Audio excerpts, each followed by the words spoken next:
Hi, my name is Luke Glockenberg, and this is Module 6 WET for Web Analytics 2.0.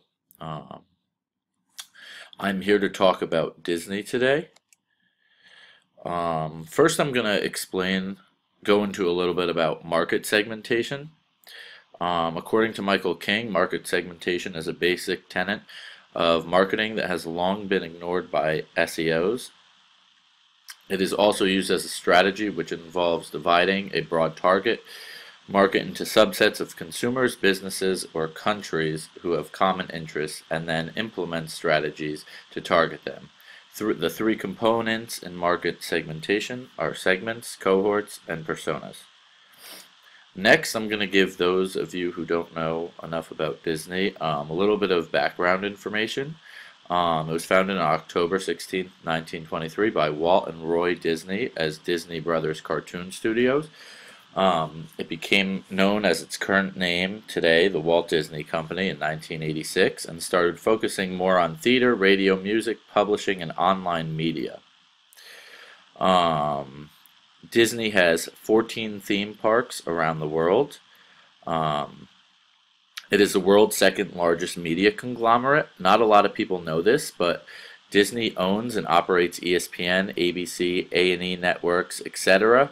A big one for people that don't know, I know as a sports fan myself, is ESPN. A lot of people think that ESPN is just owned by ABC, but they forget that ABC is actually owned by Disney. Therefore, Disney owns and operates ESPN. That's why you have the Disney Worldwide of Sports Resort in Florida, in Orlando, which I'll get on topic a little later in the presentation.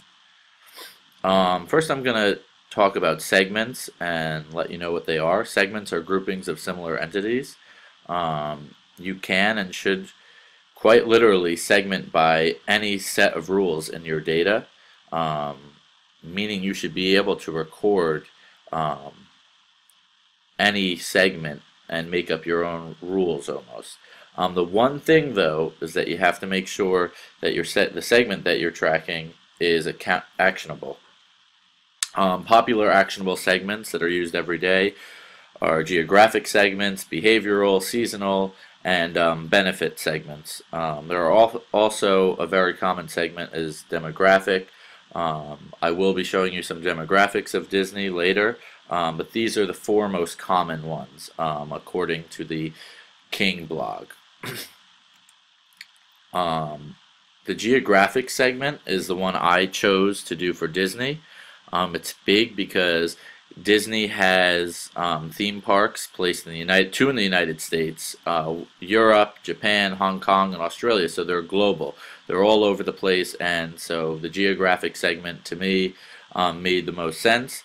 Geographic segmentation refers to a region of a country or the world, which is why I chose it for Disney once again. This can be used to show the location of Disney's theme parks, Disneyland, and Disney World.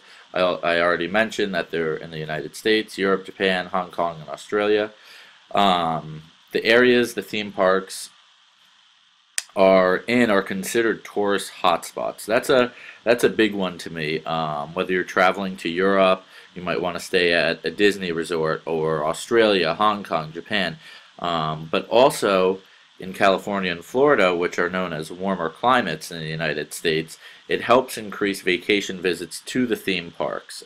Disney also has Disney Cruise, which obviously if you're going on a cruise, you're going to be in warmer weather. So that seems to be one of their main target points right off the bat. Yeah, that's just it for geographic segmentation. Next, I'll get into cohorts. Cohorts are groupings based on similar experiences. Their common vernacular for cohorts would be generations. Examples would be the baby boomers, Generation X, the ever elusive millennials, and Generation Z, which is people born after 2001. So after 9/11, according to the King blog. So that's a big focus for Disney right now, is this Generation Z, younger kids. But what's interesting, and this is what I'll get into, is that Disney also has ways of targeting older people, like the baby boomer and Generation X, and they've kind of created a nightlife and all these different things for a family vacation, so everyone is having a good time. So now again to the Disney cohorts. As a theme park, Disney mainly targets children and their families, because if you're a kid, you have to come with mom and dad. Today, Disney gains entrance from people of all ages, like I just said. Walt Disney said, this is a quote that I thought was very interesting, "You're dead if you aim only for kids. Adults are only kids grown up anyway." So meaning the park is really, and Disney as a whole, is for anyone, any age. That's a huge selling point, a huge ad. It kind of catches your eye if you're an adult. And you know, you have to take your kids, you might have to wait in line with them so they can go on a certain ride, but there are also things for adults to have fun. Disney theme parks target families with ads that might say, this is where the magic happens. This is just another quote that I thought was interesting that fits the cohort description and really targets at people.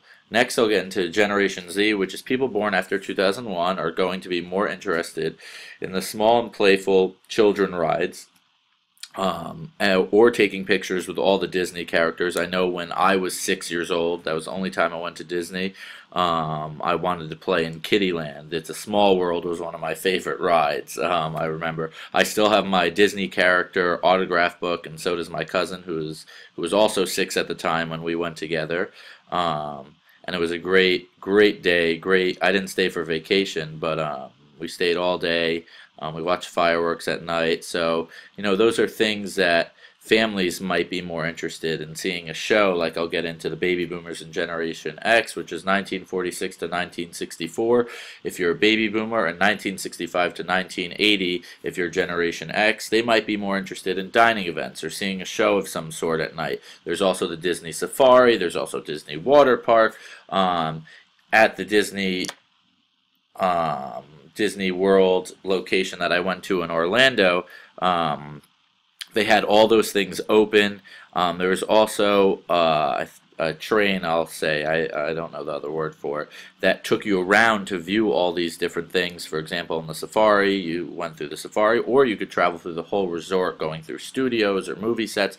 So those are things parents might be interested in. This is another selling point for Disney to put across to their audience, really, and customers.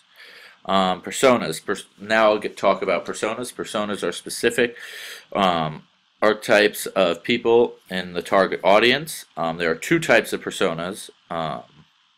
Audience persona is someone looking to consume content for education or entertainment, and then there's the buyer persona, who looks to consume content but only as a means to make a specific transaction to support their needs. This is also from the King blog, so this is where I got that information from.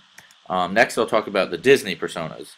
I'm going to talk from a buyer standpoint, so a buyer persona for Disney. Families looking for a warm vacation spot, or even going on a Disney cruise. That could be one persona. Theme park enthusiasts, young kids that can play games on Disney.com and watch Disney Channel on TV. Seeing your characters on TV in the shows, you know, that's another way they target kids to ask mom and dad, oh, I want to go to Disney, I want to see my characters, I want to see a TV show at Disney, something along those lines. Or after playing games, they might want to go to Disney and see what games they have at the theme park. Also, another interesting thing is something that a lot of people forget is that Disney also has a sports complex. High school or summer travel teams mostly play in specific tournaments held at Disney. I know there's nationals for cheerleading in high school and college. Also, I'm a manager for the Quinnipiac men's basketball team. Unfortunately, it's my last year, so I won't get to go on this, but next year, Quinnipiac men's basketball is actually playing in the Old Spice Classic, which consists of 3 mid-major schools and 3 high-major colleges at the Division I men's basketball level, and they compete in a tournament down there. So it even gains interest for colleges. It's kind of a vacation for the players, relaxation, while they get to play the game they love.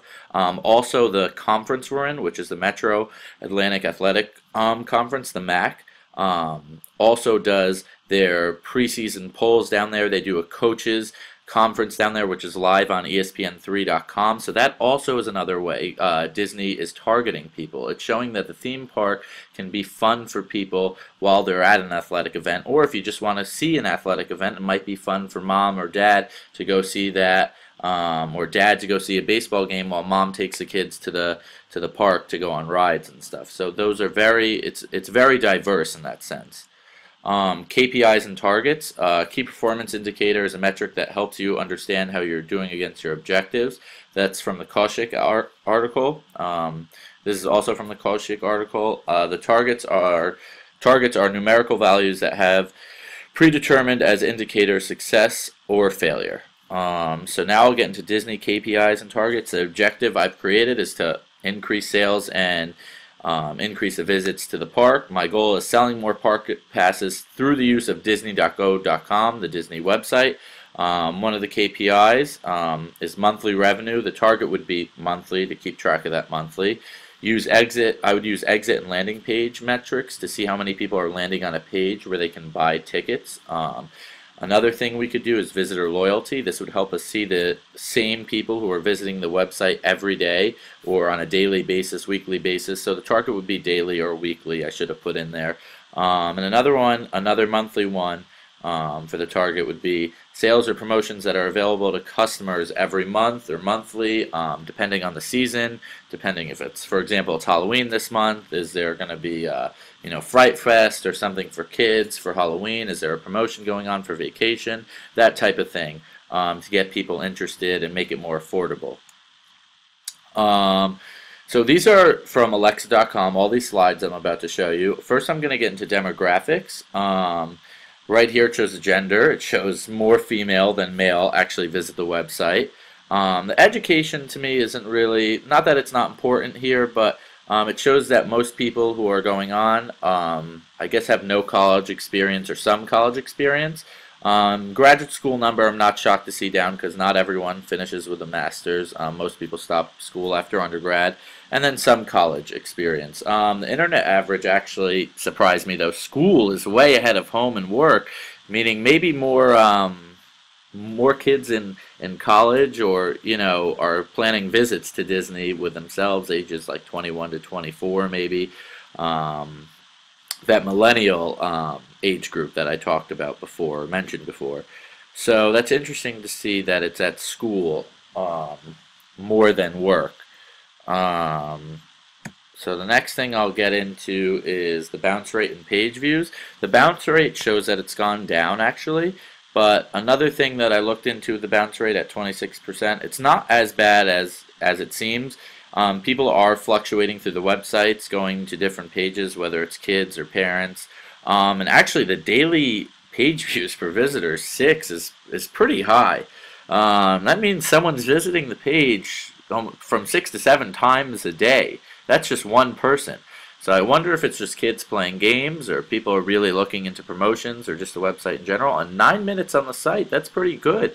I mean, I don't think I spend 9 minutes on ESPN at a time. I don't think I visit ESPN.com as a sports fan 6 to 7 times a day. So that's pretty good for Disney.go.com. Traffic sources. So this is where people will search. They will search for the site. This is the page that they'll be on before they go to Disney.go.com. Google doesn't surprise me. They're probably searching for Disney.go.com. Facebook doesn't surprise me either because there's probably advertisements for Disney targeting young adults or adults trying to take kids on vacation.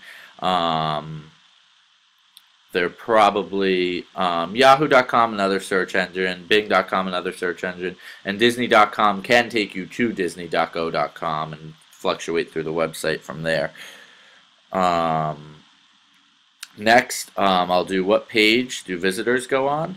World.disney.go.com is the most visited. Disneyland is in second. Disney Parks is in third. Disney.go.com is in fourth, and Disney Cruise is in fifth. So I guess not a lot of people are taking cruises, but they're going they're more going on the website to either go to a theme park